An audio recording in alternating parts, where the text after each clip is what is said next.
வணக்கம். முதல் பார்வை நிகழ்ச்சியில் மறுபடியும் உங்களை சந்திக்கிறதுல ரொம்ப மகிழ்ச்சி. இன்றைய நிகழ்ச்சியில் என்னோடு உரையாடுவதற்காக வெல்ஃபேர் பார்ட்டி ஆஃப் இந்தியாவின் எஸ்.என். சிக்கந்தர் அவர்களும் பத்திரிகையாளர் ஆர். வெங்கடேஷ் அவர்களும் நம்ம அரங்கத்துக்கு வந்திருக்கிறாங்க. வணக்கம். இந்த பணப்பரிவர்த்தனை தொடர்பாக 7 புதிய அறிவிப்புகள் வந்திருக்குது அப்படின்னு சொல்லி செய்திகள் சொல்லுது. புழக்கத்தில் இருந்து அதிக மதிப்புடைய நோட்டுகள் செல்லாதுன்னு மத்திய அரசு அறிவித்ததிலிருந்து சாமானிய மக்கள் பல்வேறு சிரமங்களை சந்தித்து வருகிறார்கள். நாளிதழில் உண்டான முதல் வரியே சாமானிய மக்கள் கடுமையான சிரமங்களை சந்தித்து வருகிறார்கள்.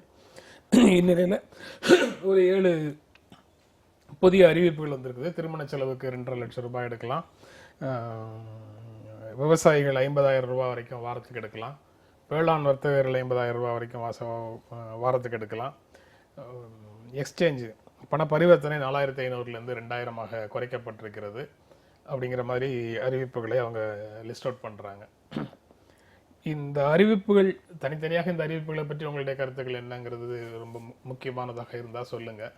மற்றபடி இந்த அறிவிப்புகள் ஒவ்வொரு நாளும் ஏற்படக்கூடிய நிகழ்வுகளின் அடிப்படையில் ஒரு ரிவ்யூ நடத்தி இந்த புதிய அறிவிப்புகள் வருதுன்னு நம்ம பார்க்கணுமா, இல்லை ஏற்கனவே இது எல்லாம் திட்டமிட்டு இந்தந்த நிலைமைகளில் வரும்போதெல்லாம் இப்பப்போ இதை சொன்னால் போதும் அப்படின்னு ஏற்கனவே திட்டமிட்டு இதையெல்லாம் ரெடியாக வச்சிருந்தாங்க, அப்பப்போ சொல்லிட்டு இருக்கிறாங்கன்னு பார்க்கணுமா? பாஜக தரப்புலேருந்து தெரிவிக்கப்படக்கூடியது நீங்கள் சொன்ன இந்த 2வது விஷயத்தை தான். அதாவது நாங்கள் இது மாதிரியான எதிர்பார்ப்புகள் இருக்குது, இது பிளான் பி பிளான் சி அப்படிலாம் நாங்கள் திட்டமிட்டு வைத்திருந்தோம். அதன்படி நடக்கும்போது அதற்கான எதிர்வினைகளை ஃபைனான்ஸ் செக்ரட்டரி வழியாக அதை நாங்கள் தெரிவிக்கிறோம் அப்படின்னு சொல்கிறாங்க. பட் ஆனால் என்னென்னா இதில் இருக்கக்கூடிய இந்த அறிவிப்புகள் எல்லாமே நீங்கள் ஓரளவுக்கு அந்தந்த சிரமங்களை புரிந்து கொண்டு தெரிவிக்கக்கூடிய அறிவிப்புகளாக தான் நமக்கு தெரிய வருது.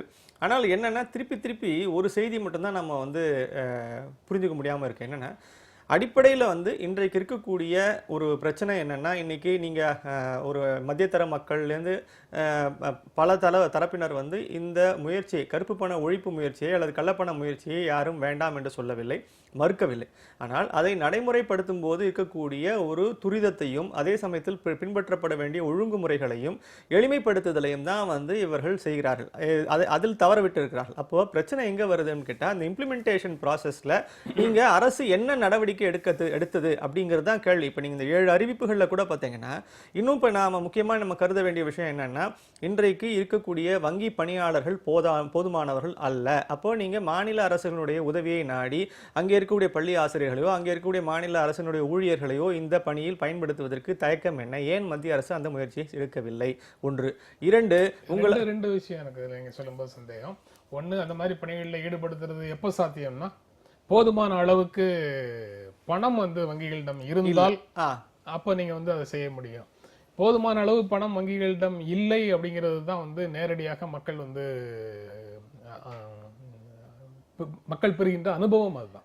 ஆனால் அவர் சத்யகாந்த் தாஸ் பேசும்போது பணம் போதிய அளவு இருக்கிறதுன்னு ஒரு வார்த்தை சொல்கிறார். அப்போ போதிய அளவு பணம் இருக்கிறதுன்னு அரசு செயலாளர் சொல்லும்பொழுது அப்போ நிச்சயமாக உங்களுடைய பிரச்சனை இம்ப்ளிமெண்டேஷனில் இருக்குது. அப்போ நடைமுறைப்படுத்தும் பொழுது நீங்கள் ஏன் இப்போ நீங்கள் இந்தியன் வங்கி கிராமங்கள் போய் நேரடியாக பணத்தை கொடுத்து விட்டு நீங்கள் அங்கே இருக்கக்கூடிய பழைய நோட்டுகளை பெற்று வந்தார்கள் ஒரு செய்தி பார்க்குறோம். அப்போது இது ஒரு மிக எளிமையான ஒரு நடைமுறை. ஏற்கனவே நீங்கள் பூத் ஸ்லிப் கொடுத்த அனுபவம் நிச்சயமாக பள்ளி ஆசிரியர்களுக்கு இருக்கிறது. அப்போது குறைந்தபட்சம் அந்த மாதிரியான ஒரு மாநில அரசினுடைய ஒத்துழைப்பை கோரி பெற்று அவர்கள் மாநில அரசினுடைய வழியாகவே இருக்கக்கூடிய எத்தனை பேருக்கும் நேரடியாக வீடுகளுக்கு சென்று நீங்கள் இருக்கக்கூடிய பழைய நோட்டுகளை பெற்று புதிய நோட்டுகளை திரும்பி வழங்குவதற்கு என்ன பிரச்சனை இருக்கிறது? 1. 2, அதைவிட முக்கியமானது, நான் இதை மீண்டும் மீண்டும் தெரிவித்து வருகிறேன். இப்போ நீங்கள் இந்தியா உள்ள மொத்தம் 45,000 கிளைகள் இருக்கின்றன, 2 லட்சம் ஏடிஎம்கள் இருக்கின்றன. அப்போ இந்த 2 லட்சம் ஏடிஎம்களின் பல்வேறு தரப்பில் இருக்கக்கூடிய அதனுடைய பயன்பாட்டை ஒற்றித்தான் அவர்கள் பணத்தை நிரப்புகிறார்கள். இன்றைக்கு ஒரே சமயத்தில் 2 லட்சம் ஏடிஎம்களிலும் நீங்கள் மக்கள் போய் நிற்கும் பொழுது பல ஏடிஎம்கள் வேலை செய்வதில்லை, பணம் இருப்பதில்லை. அப்போ தைரியமாக மத்திய அரசு என்ன தெரிவித்திருக்க வேண்டும்? எங்களால் அந்த 2 லட்சம் ஏடிஎம்களையும் சேவை வழங்க முடியாது. குறைந்தபட்சம் எஸ்பிஐ போன்ற மிகப்பெரிய நெட்வொர்க் இருக்கக்கூடிய ஏடிஎம்களில் மட்டும் பணம் வழங்கப்படும். நீங்கள் ஆனால் அதில் 24 மணி நேரம் பணம் வழங்கப்படும், எந்நேரமானாலும் போய் எடுத்துக்கொள்ளலாம் என்ற ஒரு உறுதிமொழியை ஏன் மத்திய அரசு தரமாட்டேன் என்கிறது? ஆக்கப்பூர்வமான நடவடிக்கை என்னவோ அதை எடுப்பதற்கான முயற்சிகளில் இறங்காமல் நீங்கள் மேலும் மேலும் அறிவிப்புகளை வழங்குவது என்பது எந்த வகையிலும் மக்களுடைய சிரமத்தை வைப்பதற்கு வழி செய்யாது. முன்கூட்டியே திட்டமிட்டு தான் நாங்க இருக்கிறோம் அப்படின்னு சொல்ற கிளைம் வந்து சரியான கிளைம் இல்ல. அவங்க அந்த வந்து கிளைம் போதிய தயாரிப்பு அந்த இல்லாம கிளைம் எல்லாம் கூட நீங்க வச்சுக்கோங்க இல்ல வச்சுக்காம போங்க. பட் இன்னைக்கு இல்ல களத்துல அது இருந்ததுன்னா களத்துல வேறு விதமாக எதிரொலிக்கும். களத்துல நடக்கக்கூடிய விஷயங்களை பார்க்கும்போது அவர்கள் போதிய தயாரிப்புகளோட இல்லை அப்படிங்கிற முடிவுக்கு தான் வர முடியுது. நீங்க இந்த விஷயத்தை எப்படி பாக்குறீங்க? அப்புறம் அவர் சொன்னது ரொம்ப முக்கியமானது, மாநில அரசினுடைய ஒத்துழைப்பை கோரி பெறுவது அப்படின்னு சொல்லியிருக்கிறார். இந்த அரசு எளிய மக்களை பற்றி கொஞ்சமும் கவலைப்படவில்லை என்பதுதான் அன்றாடம் அதிரடியாக வரக்கூடிய அறிவிப்புகள் தொடர்ந்து நமக்கு புலப்படுத்தி கொண்டிருக்கின்றன. 4000 ரூபாயே போதாது என்று பொதுமக்கள் சிரமப்பட்டு கொண்டிருக்கின்ற பொழுது, நான் ஒரு டாக்ஸி டிரைவர்கிட்ட பேசினேன். அவருடைய உள்ள பேரிங் வந்து போயிடுச்சு, 10,000 ரூபா தேவைப்படுது. அவர் சொல்கிறாரு, நான் வந்து ஒரு நாளைக்கு லீவ் போட்டு போனாலும் 4000 தான் எடுக்க முடியும். அப்போ நான் 3 நாள் லீவ் போட்டு போக வேண்டியதாக இருக்கிறது. அப்போ ஒரு வாரம் நான் காத்திருக்க வேண்டியதாக இருக்கிறது. அதனால நான் அப்படியே ஓடிக்கிட்டு இருக்கேன். அதனால் எனக்கு அதிகமாக செலவழிக்கிறது அப்படின்னு சொல்கிறார். ரெண்டாவதாக நீங்கள் பார்த்தீங்கன்னா இப்போ இன்னும் குறைக்கிறாங்க, 2000 ரூபா அப்படிங்கிறாங்க. அதுக்கு என்ன காரணம் சொல்கிறாங்கன்னா, வந்தவரே திருப்பி திருப்பி எடுத்துக்கொண்டிருக்கிறார் அப்படின்னு ஒரு காரணம் சொல்கிறாங்க. எக்ஸ்சேஞ்ச் தானே அது. பழைய நோட்டுகளை கொடுத்து புதிய நோட்டுகள் வாங்குறதுல தான் வந்து அந்த அது மட்டும் இல்ல, உங்ககிட்ட பணம் இருந்தாலே நீங்கள் 10,000க்கு மேல வாங்க முடியாது. அதான் பெரிய சிக்கல். அதாவது ஒரு முறை பேங்குக்கு போகணும்னா இப்போ 4000 ரூபாய் எடுக்கிறத வந்து அவங்க என்ன செய்யறாங்கன்னா, ஒரே நபர் பல முறை வந்து எடுக்கிறார் அப்படின்னு வந்து நம்ம சொல்றோம். ஆனா உண்மையில அப்படி இல்லை. அவர் காலையில் கியூவில் போய் நின்றாருன்னா சாயங்காலம் வரைக்கும் வர முடியாது. அவர் பெட்ஷீட்டு, தலைவாணி, கூல்ட்ரிங்க்ஸு, சாப்பாடு, பிஸ்கட் எல்லாம் பொட்டலம் கட்டி போனால் தான், அதாவது மக்கள் நடமாட்டம் உள்ள பகுதிகள், அந்த ரெசிடென்ஸ் ஏரியாவில் உள்ள நீங்கள் ஏரியாவில் உள்ள வங்கிகளுக்கு நீங்கள் போனீங்கன்னா ஒரு நாளைக்கு ஒரு முறை தான் வர முடியும். அப்படியே நீங்கள் கணக்கு போட்டு பார்த்தீங்கன்னா 40 நாளும் தொடர்ந்து போனால் கூட 2 லட்சத்துக்கு மேலே எடுக்க முடியாது. அதில் வேற சனி ஞாயிறு லீவு, இவருக்கு லீவு தொடர்ந்து கிடைக்காது. ஆக இது வந்து பொதுமக்களுடைய எளிய மக்களை பற்றி கொஞ்சம் கூட கவலைப்படாமல், எந்த விதமான முன் தயாரிப்பும் இல்லாமல் இந்த அரசு செயல்பட்டு கொண்டிருக்கிறது அப்படிங்கிறது மீண்டும் மீண்டும் வந்து அதை நிரூபிக்கிறது. ரெண்டாவது, இப்போ 2000 ரூபாய் எடுக்கிறான்னு சொல்கிறாங்கல்ல, இன்னைக்கு நான் கேட்குறேன், இந்த மெட்ரோபாலிட்டன் சிட்டியில் இருக்கக்கூடியவங்களுக்கு, பெருநகரத்தில் இருக்கிறவங்களுக்கு 2000 ரூபா வச்சு என்ன செய்ய முடியும் சொல்லுங்க பார்க்கலாம். 2000 ரூபா நோட்டாக கொடுக்குறாங்க. இந்த 2000 ரூபா நோட்டை வச்சுக்கிட்டு டிஃபன் சாப்பிட முடியுமா? ஒரு இடத்துக்கு போக முடியுமா? காய்கறி வாங்க முடியுமா? அப்போ எவ்வளோ பெரிய சிக்கல் வருது பாருங்க. அப்போ இங்கே என்ன செஞ்சிருக்கணும்? 100 ரூபாய் நோட்டை இன்னும் கொண்டு வந்து சேர்க்கப்படவில்லை. அதுதான் மிகப்பெரிய சிக்கல். சிக்கல் வந்து பணம் வந்து சேரவில்லை அப்படிங்கிறது தான் சிக்கல். இன்னொரு சுற்றுக்கு போதுமான பணம் கையில் இருக்கு, கையிருப்பு இருக்கு அப்படின்னு அவங்க சொல்லலாம். அரசு தரப்புல சொல்லலாம், நிதித்துறையிலேருந்து சொல்லலாம்.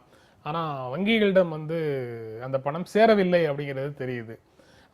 அவங்க அந்த கிளைம் கூட எவ்வளவு தூரம் சரியானது அப்படிங்கிறது ஒரு பெரிய கேள்வியாகத்தான் இருக்கு. பெரிய கேள்வியா இருக்கு. இன்னொன்னு, நீங்க குறைஞ்ச இப்ப இன்னொரு ஒரு சிந்தனை திருப்பி சொல்றது என்னன்னா, இன்றைக்கு நீங்க சார் சொன்ன மாதிரி 2000 ரூபாய் நோட்டை மாற்ற முடியாமல் தவிப்பது தான் மிகப்பெரிய சிக்கலாக இருக்கிறது. நீங்க 2000 ரூபாய் நோட்டு போய் நீங்க இருந்து வரிசையில் நின்று பெற்று வந்தா கூட நீங்க கடையில் போய் கொடுத்தீங்கன்னா, அதுக்கு நீங்க ஒரு 300 ரூபாய்க்கு சாமான் வாங்கினீங்கன்னா இன்னும் ஒரு 1700 ரூபாய் திருப்பி கொடுக்கணும்னா 100 ரூபா நோட்டா கொடுக்கணும். 100 ரூபா நோட்டு இன்னைக்கு இல்லை. அப்போ பிரச்சனை என்னன்னா, குறைஞ்சபட்சம் நீங்க சைமல்டேனியஸாவது அல்லது ஒரு திட்டமிட்டு நீங்க செய்திருந்தால் இன்னொரு அந்த 500 ரூபாய் தாள்களையாவது மிக விரைவில் நீங்கள் வந்து சந்தையில் கொண்டு வந்திருந்தால் இந்த பிரச்சனை தவிர்க்கப்பட்டிருக்கும். இப்போ இன்னும் அந்த 500 ரூபாய் தாள் சந்தைக்கு வரவில்லை. குறிப்பாக நார்த் இந்தியாவில் வந்திருக்குன்னு சொல்றாங்க. தமிழகத்தில் இன்னும் நம்ம அதை பார்க்கல. ஸோ அப்போ தமிழகத்துக்குள்ளேயும் இன்னும் வராத போது நம்ம பிரச்சனை என்ன வருதுன்னா, பல கடைக்காரர்கள் ஒன்று நீங்க இந்த மாதிரி கடனுக்கு வாங்கி போயிருங்கன்னு சொல்றாங்க. இல்லை அவங்களுக்கே வந்து நீங்க கடனுக்கு தான் வந்து நீங்க இப்போ காய்கறி கடைக்காரெல்லாம் என்ன சொல்றாங்கன்னா, நீங்க வந்து நாங்கள் கோயம்பேடு சந்தையில் வாங்கும்போது நீங்க இன்னைக்கு கணக்கு எழுதி வச்சுக்கிறோம், நீங்க நாளைக்கு, அதாவது என்னன்னா அந்த 2000 ரூபா வரைக்கும் போன பிற்பாடு நாங்கள் பணமாக கொடுங்க அப்படிங்கிற அளவுக்கு இன்னைக்கு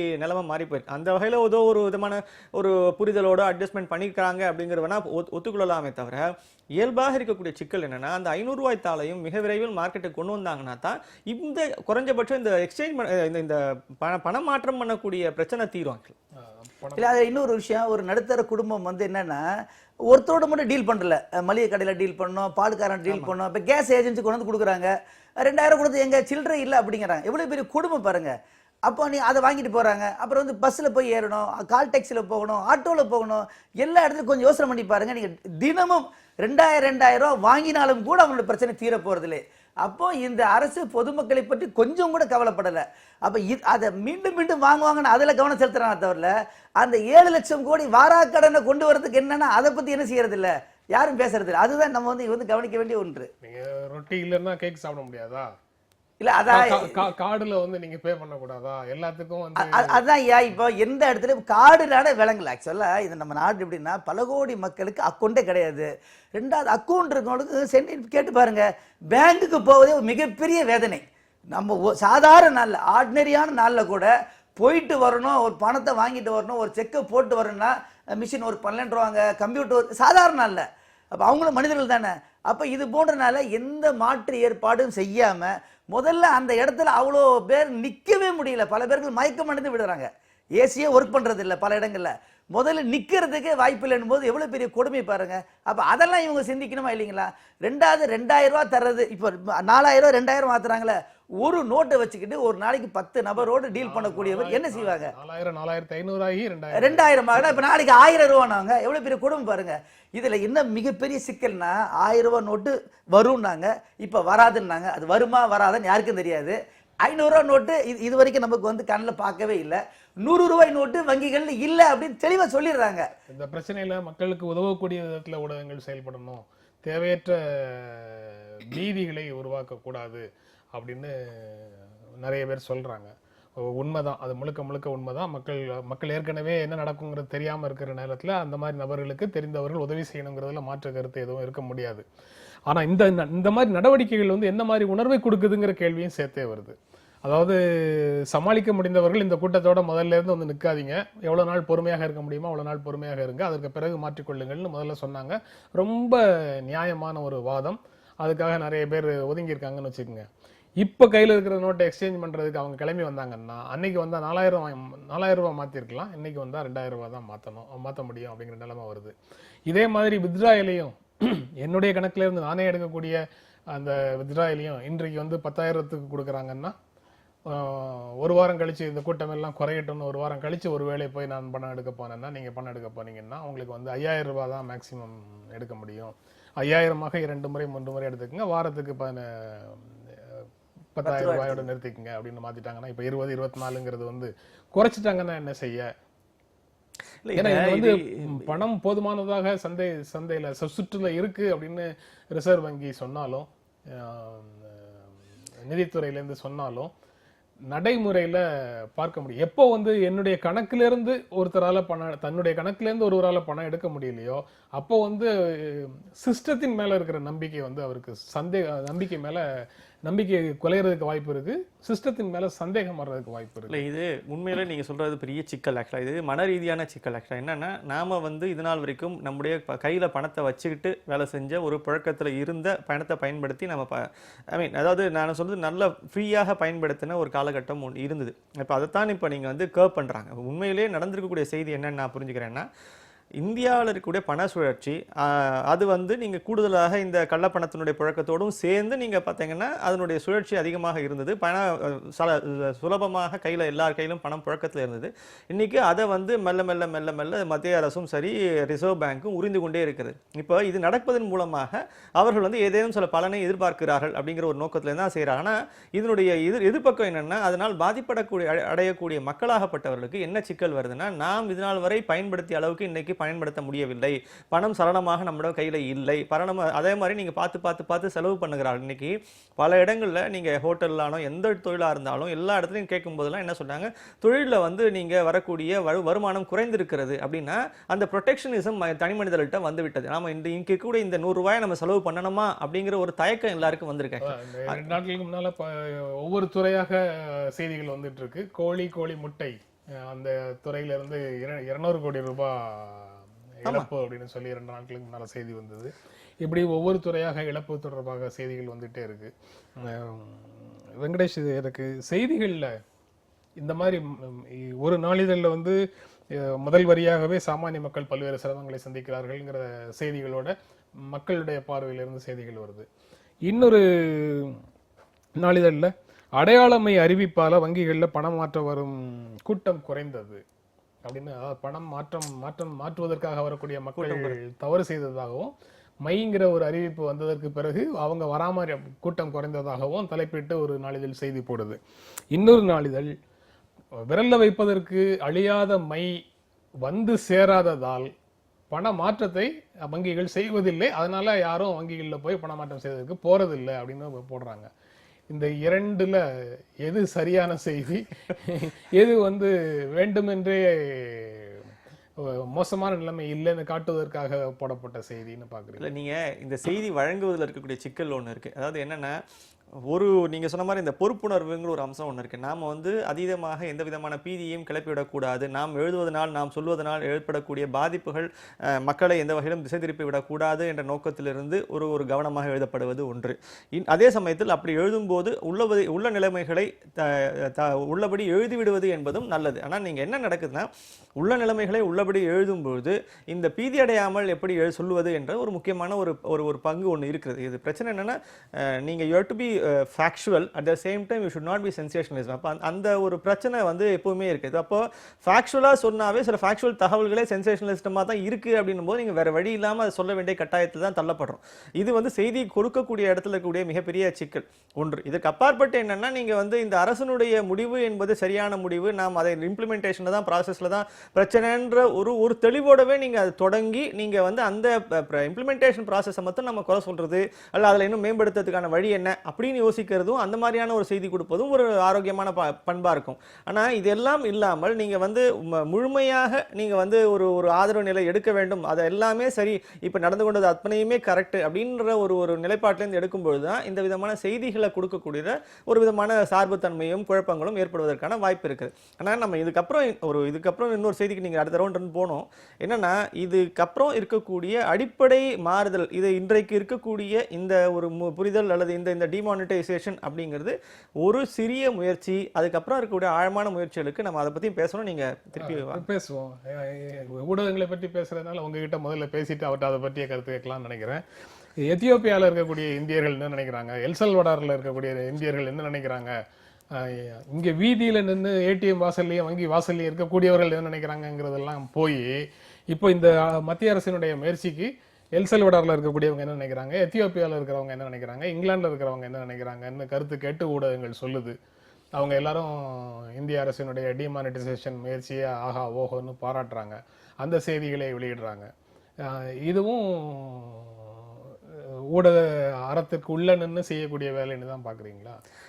இல்லை, நீங்கள் இன்னொரு விஷயம், நீங்கள் வெளிநாட்டில் இருக்கக்கூடிய இந்தியர்கள் குறிப்பாக இந்த பணப்புழக்கத்தில் நேரடியாக பாதிக்கப்படாதவர்கள் வந்து கண்டிப்பாக இதை வரவேற்பதான் செய்வார்கள். ஏன்னா நாம தான் இங்கே வந்து இதனுடைய பல்வேறு சிரமங்களை அனுபவித்துக் கொண்டிருக்கோம். அப்போ வெளியிலேருந்து பார்க்கக்கூடிய அத்தனை பேருக்கும் இந்த டிமானிட்டைசேஷன் ரொம்ப ஒரு முக்கியமான ஒரு முயற்சி, ஒரு துணிகரமான முயற்சி அப்படின்னு நீங்கள் வெளிநாட்டில் இருக்கக்கூடிய எல்லாருமே இதை பாராட்டுவாங்க. ஏன்னா அதற்கு இருக்கக்கூடிய நோக்கம் வந்து அவர்களுக்கு இந்த 6 மாதமோ இப்போ இவர் செய்யக்கூடிய இந்த 50 நாளோ இந்த சிரமங்களை அனுபவிக்கக்கூடியவர்கள் இங்கே இருக்கக்கூடிய தானே தவிர இந்த சிரமங்களை அவர்கள் என்ன, அதனுடைய சிக்கல்கள் என்ன என்று அவருக்கு தெரியாது. அப்போ கண்டிப்பாக அவருடைய பாராட்டு என்பது ஒரு நாம வந்து அந்த ஒரு பாராட்டுங்கிற அளவில் என்ன அதை புரிந்து கொள்ளலாமே தவிர அவர்கள் நிலைமையை இந்தியாவில் இருக்கக்கூடியவங்களுக்கு உங்களுக்கு இதெல்லாம் பத்தி ஒன்றும் தெரியாது, அங்க இருக்கிறவங்களுக்கு தான், வெளிநாட்டில் இருக்கிறவங்களுக்கு தான் எல்லாம் தெரியும் அப்படிங்கிற ஒரு டோன் அதுக்குள்ள இருக்கா அப்படின்னு சந்தேகம் வருது அதை பார்க்கும்போது.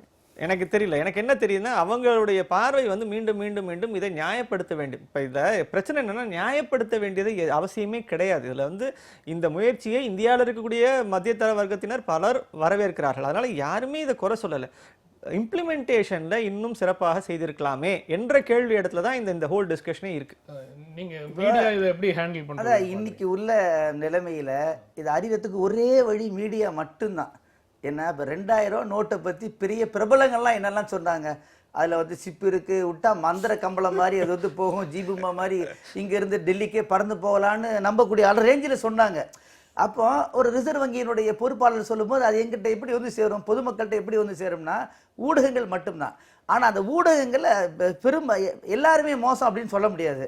ஏன்னா ஊடகங்களுக்கு அந்த நிலைமையை சொன்னாதான் குறைந்தபட்சம் அது போய் பீதி அடைகிறது இல்லை. நான் நாளைக்காவது ஒழுங்காக இருப்பேனா இல்லைங்களா, அடுத்த வாரம் எனக்கு என்ன வரும் அப்படிங்கிறத ஏன்னா வங்கியில் சாதாரண நேரத்தில் ஒரு அதிகாரிகிட்ட போய் தகவலை பெற முடியாதையா, இதுதான் யதார்த்தமான நிலைமை. அது தமிழகத்தின் நிலைமை இன்னும் பெரிய மோசம். அப்படி இருக்கின்ற பொழுது தமிழக மக்கள் செய்தி வந்து சேரணும் அப்படின்னா ஊடகம் மட்டும்தான் வழி. ரெண்டாவது வந்து நீங்கள் சொன்னீங்க இந்த மாதிரி அந்த மை வைக்கிறதுனால கூட்டம் குறையுதா அப்படிங்கிறது, ஒன்றுமே குறையில, எல்லாம் அதிகமாகி கொண்டு தான் இருக்கிறது.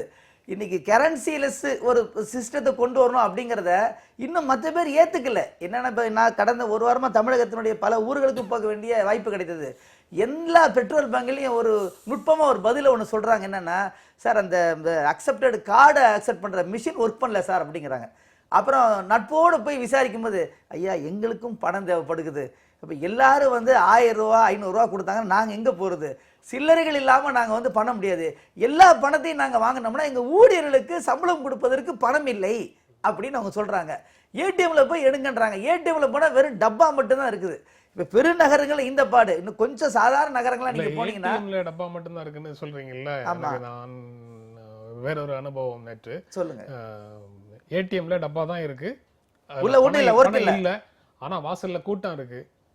என்ன ஏன் இன்னும் பணம் இல்ல இப்போதைக்கு வராதுன்னு உறுதியா தெரிஞ்சதுன்னா எதுக்காக இங்க காத்திருக்கீங்கன்னா வேற எங்கேயும் போனா இன்னும் பின்னாடி தானே நிக்கணும், இங்க ரீஃபில் பண்ணுவாங்கங்கிற நம்பிக்கையில இங்கேயே காத்திருக்கிறோம், எப்ப பண்றாங்களோ அப்ப எடுத்துக்கலாம்னு சொல்லி காத்திருக்கிறோம் அப்படின்னு சொல்றாங்க. இது இன்னும் அலாமிங்கா இருக்கு. இது இரவுக்கு இல்ல, அதாவது இன்னைக்கு கோடிக்கணக்கான மக்களை நிம்மதி இழக்க செய்து ஒவ்வொரு நாளும் பயமுறுத்துறது ஊடகங்கள் இல்ல, அரசு, மத்திய அரசு செய்து கொண்டிருக்கிறது.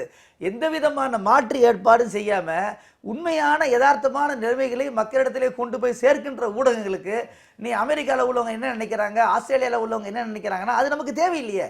இன்னைக்கு எனக்கு இன்றைய பொழுது கழிய வேண்டும், அதுவே மிகப்பெரிய சிக்கலாக இருக்கிறது. நாளைக்கு வந்து என்னுடைய நண்பன் வீட்டினுடைய விருந்திலோ அல்லது விழாக்கிலோ போய் கலந்து கொள்ள வேண்டும் என்றால் கண்டிப்பாக முடியாது. ஆட்டோல ஏறும்போது சில்லறை இருக்கான்னு கேட்கறாங்க, டாக்ஸில இருக்கும்போது இந்த வந்து கொடுக்கப்பட்ட மருந்தினுடைய கசப்பை மட்டுமே நீங்க பேசிட்டு இருக்கீங்க. இல்ல, அதனால விளையக்கூடிய நன்மைகளை உங்களுக்கு தெரியல, உங்க கண்ணை மறைக்குது. அதனால நாங்க வெளிநாட்டுல இருந்து ரிப்போர்ட் வாங்கி உங்களுக்கு வந்து உங்களை எஜுகேட் பண்றோம். ஐயா, எங்களுக்கு எஜுகேட் பண்றது வந்து அதுக்கு ஒரு அளவு இருக்கு. எங்களை வந்து கண்ணை மறைக்கிறது ஒரு அளவு இருக்கு. இன்னைக்கு வந்து ஹார்ட் பேஷண்ட்டுக்கு சிடியை கையில கொடுக்குறாங்க. சர்ஜரி நடக்கின்ற பொழுது, ஆஞ்சியோ நடக்கும் போதே பார்த்து கூட நடக்கலாம். இப்படிப்பட்ட காலத்தில் உட்காந்துட்டு நாங்கள் கசமருந்து தரோம், உங்களுக்கு இப்போ தெரியாதுன்னா எப்போ தெரியும்? அதையா நீங்கள் சொல்லுங்க. நீங்கள் பண்ணிட்டு இருக்கிறது என்னன்னு கேட்டிங்கன்னா 650 கோடி ரூபாய் கல்யாணம் நடக்குது, அதுதான் எங்கள் கண்ணுக்கு தெரியுது. அதை தடுப்பதற்கு ஒன்றும் இல்லை. 2.5 லட்சம் கொடுக்கலாமா? நீங்கள் பட்டிப்படம் நடத்திக்கிட்டு இருக்கிறீங்க. 2.5 லட்ச ரூபா கல்யாணத்துக்கு நீங்கள் கொடுத்தீங்கன்னா என்ன செலவு செய்ய முடியும்? அவன் சாப்பாடுக்கு செய்ய போனா, மண்டபத்துக்கு செய்வானா, ட்ரெஸ் எடுக்க செய்வானா, நகை வாங்க செய்வானா? இதை விட ஒரு அபத்தமான அறிவிப்பு எதுவுமே இருக்க முடியாது. 2 லட்சம் ரூபாய் அவர் சொன்னதுனால நான் திரும்ப கேட்கிறேன், அதை யார் வாங்குறது? அப்பா, அதாவது என்ன சொல்றது, அது போட்டிருக்காங்க, பதிவு செய்யப்பட்ட அல்லது கேஒய்சி கொடுக்கப்பட்ட அப்பாவோ அம்மாவோ தான் நீங்க வந்து அந்த பணத்தை, அப்பா மட்டும்தான், அப்பாவோ அம்மாவோ மட்டும்தான் வாங்க முடியுங்கிறாங்க. அதாவது ஒரு நோக்கம் என்னன்னா சார், இப்ப ஒரு திருமணம்ங்கிறது அல்ல, நீங்க சொல்ற 2 குடும்பங்கள்ல எப்படி நடக்கும்ங்கிறது 2 லட்சம்ங்கிறது அவங்க நோக்கம் வந்து கேஷ் டிரான்சாக்ஷன் தான் திருப்பி சொல்றாங்க. சரி, இப்போ இந்த ப்ராப்ளம் என்னன்னா நம்முடைய பழக்கத்துல என்னவா இருக்கு, இப்போ நீங்க நவம்பர் 8ஆம் தேதிக்கு முன்னாடி என்னவா இருந்தது, நம்ம மொத்த திருமணத்தினுடைய செலவுகள்ல பெரும்பாலும் கையில பணம் கொடுத்து தான் நம்ம பண்ணியிருக்கோம்.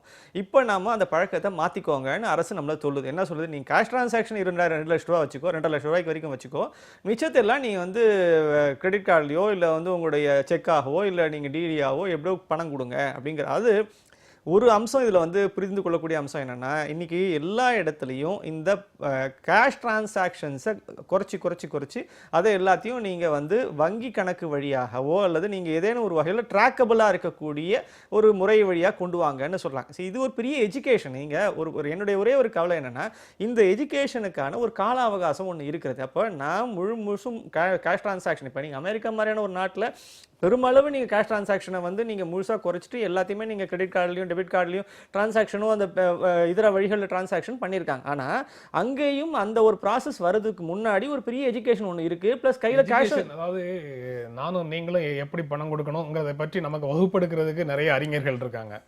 நம்ம கார்டு வச்சு கொண்டு கொடுத்தா இங்கே இருக்கக்கூடிய சிஸ்டம் வந்து அதுக்கு 1% கேஷ்லெஸ் எக்கானமிக்கு போறதுக்காக நமக்கு இன்சென்டிவ் கொடுக்கணுமா, நமக்கு பெனால்டி போடணுமா, நமக்கு ஊக்கம் செய்யணுமா, அல்லது நமக்கு அபராதம் போடணுமா? ஆனா நம்ம கார்டை வச்சு எங்க பேமெண்ட் கொடுக்க போனாலும் பெரும்பாலான இடங்கள்ல சர்வீஸ் டாக்ஸ் அப்படின்னு சொல்லி கூடுதலாகத்தானே பிடிக்கிறாங்க. அப்படி ஒரு அதை பற்றி அறிவுறுத்தாமல், அதை பற்றி எல்லாம் பேசாம நீங்க கார்டை வச்சு பே பண்ணு நம்ம கிட்ட மட்டும் சொல்லிட்டு இருக்கிறத எப்படி புரிஞ்சுக்கிறது? அதான் சார், நீங்க இந்த ஹோல் ப்ராசஸ்ல ஒரு பெரிய எஜுகேஷன் ஒன்று இருக்கு. நீங்க சிங்கப்பூர்லாம் போனீங்கன்னா ஒவ்வொரு சாலை முனையிலும் இந்த இடத்துல திரும்ப, இந்த இடத்துல வரப்போகுது, இந்த இடத்துல அடுத்த திருப்ப வரப்போகுது, அடுத்த இடத்துல இந்த மாதிரி திரும்பணும் அப்படின்னு உங்களுக்கு ஹைலி எஜுகேட் பண்ணிட்டு அதுக்கப்புறம் தான் உங்களுக்கு அந்த திரும்புற முடிவு அல்லது அந்த இடத்துல என்ன விதமான அறிவிப்புகள் இருக்குன்றதை பத்தி ஒரு தெளிவை ஒன்று உருவாக்கும். அப்போ இங்கேருந்து வண்டி எடுத்துட்டு போகும்போதே உங்களுக்கு அத்தனை விதமான அறிவிப்புகளோட தான் நீங்க போறீங்க. அப்போ நாம இங்கேருந்து ஒரு பணத்தை வந்து எடுத்துக்கொண்டு போகிறோம், பயணம் பட போகிறோம், நம்முடைய பயணத்தில் இந்த மாதிரியான மாற்றங்கள் வரப்போகின்றன, நம்ம கேஷ்லெஸ் எக்கானமிக்கு போகிறோம் அப்படின்னு சொன்னால் அதற்கான முன் தயாரிப்புகள் என்ன அப்படின்னா, நீங்கள் இந்த மாதிரியான என்னென்ன வகையிலெல்லாம் நம்ம இன்சென்டிவைஸ் பண்ண முடியும், என்னென்ன வகையிலெல்லாம் வந்து மக்களுடைய புழக்கத்திற்கு அதை அதிகமாக கொண்டு வர முடியும், இந்த ஹோல் ப்ராசஸ் வந்து நிச்சயமாக பல ஆண்டுகள் செய்தால்தான் நீங்கள் இன்னைக்கு இந்த தைரியமாக சட்டுன்னு ஒரு இப்போ நீங்கள் அவர் சொல்கிற மாதிரி ஒரு திருமணத்தில் போய் செலவு பண்ண முடியுமா, ஒரு சாதாரண வீட்டில் இருந்து வெளியே இறங்கின உடனே ஒரு ஆட்டோ எடுக்க முடியுமா, எல்லா இடத்துலையும் மக்களுடைய மனத்தயாரிப்பு என்பது இல்லாமல் நம்ம நேரடியான அந்த ஒரு கேஷ்லெஸ் எக்கானமிக்குள்ளே ஜம்ப் பண்ணணும்னு சொல்கிறோம்.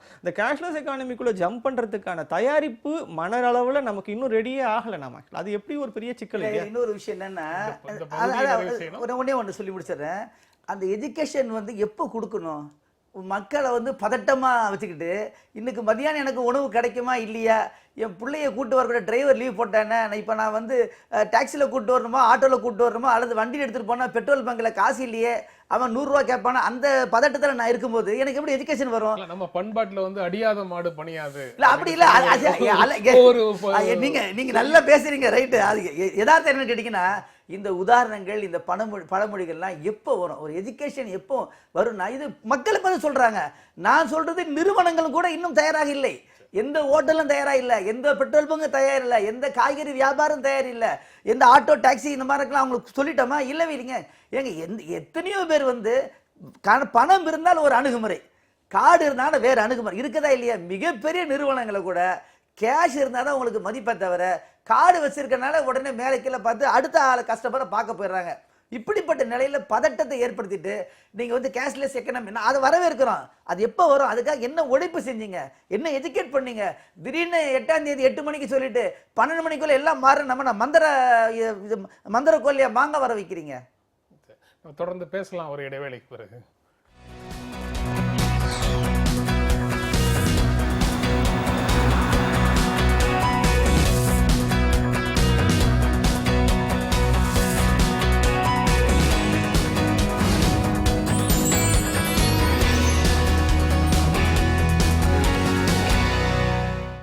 நாடாளுமன்றத்தில் குளிர்கால கூட்டத்தொடரில் 2வது நாளாக நேற்று வந்து பிரதமர் பதில் சொல்ல வேண்டும், விவாதங்களில் கலந்து கொண்டு எல்லாவற்றையும் கேட்டுட்டு பதில் சொல்லணுங்கிற கோரிக்கையை எதிர்க்கட்சிகள் முன்வைக்கிறாங்க.